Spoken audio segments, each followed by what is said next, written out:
Hey YouTube, it's Evan. Welcome back to my channel. Today's video is going to be another installment of my Ask Evan, and this is basically just a bunch of random questions that all of you guys have asked me over the past couple weeks and months and stuff like that, and I thought that I should answer them.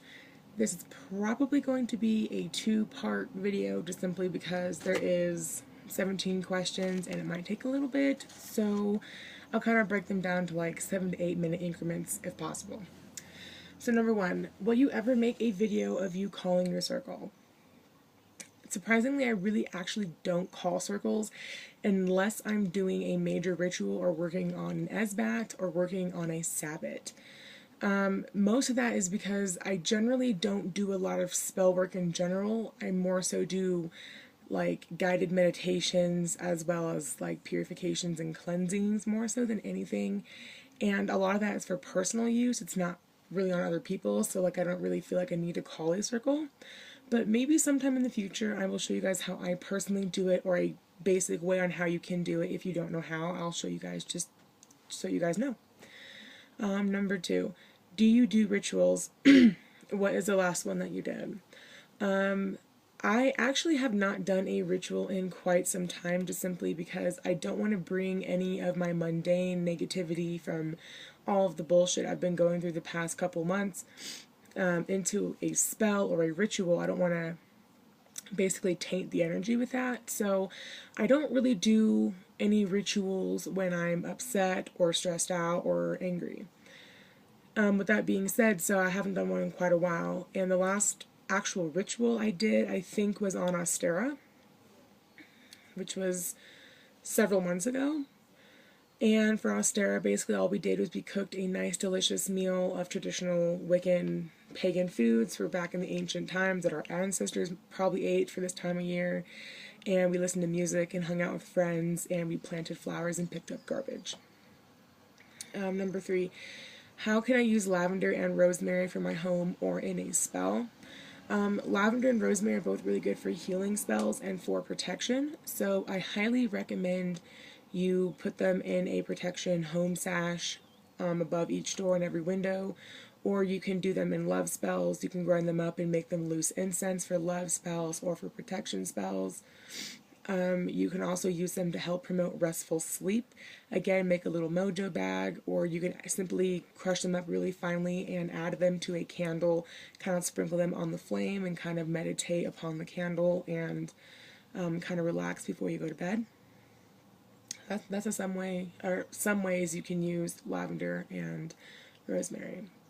Number four, what is eucalyptus oil?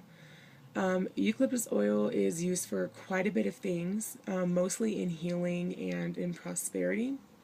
Some people say that eucalyptus is toxic, though I don't know for sure if it is. I don't know. I personally use eucalyptus oil in meditations, especially if I have a headache. I'll put some of the essential oils on my fingers and rub my temples and meditate. And it's also really good if you have nasal congestion. As you guys can probably tell, I sound like I'm kind of getting sick, and that's from allergies because today it's been super, super windy and humid and just blowing a bunch of crap around. So I feel somewhat lethargic. But yeah, those are some ways you can use eucalyptus oil. Number five, what do you do for Litha? For Litha, I generally like to tell the story of the Holly King and the Oak King. I like to have a bonfire, hang out with friends, definitely spend time in the woods, whether that be just on a simple chill nature hike or on a mission to pick up trash and to recycle and to give back by planting flowers and whatnot. So those are some things I do for Litha. Number six, can you do a video on your property? It's so nice. Thank you very much, and yes, I would love to do more videos on my property. I'll probably do it next month when more of the wildflowers are in bloom, so you guys can see what I have growing up there and just basically what kind of things are in the high country in Colorado this time of year. Number seven, if you don't have access to pagan items, how can I use home items?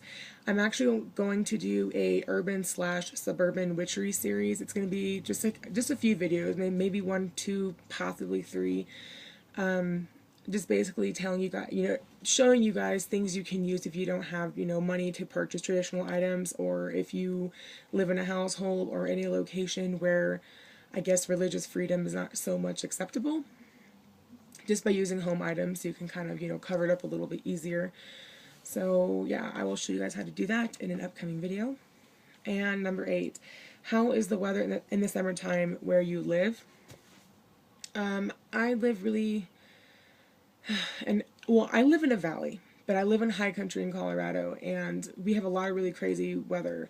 Usually the mornings are really, really hot, and the afternoons we get, thunderstorms and rainstorms. This year especially has been a really, really wet summer, late spring, which is kind of not uncommon, but Colorado has been in a drought for fucking ever.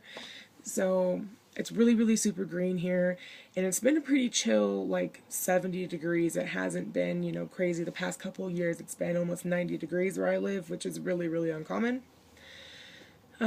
So yeah, we are at 6:03 right now on time, so I'm going to wrap this half of the video up, and I'm going to install the part 2, which has another 8 or 9 questions, and so stay tuned for that, and I will see you guys here in a little bit. Until then, light, love, and blessings, and I will see you next time.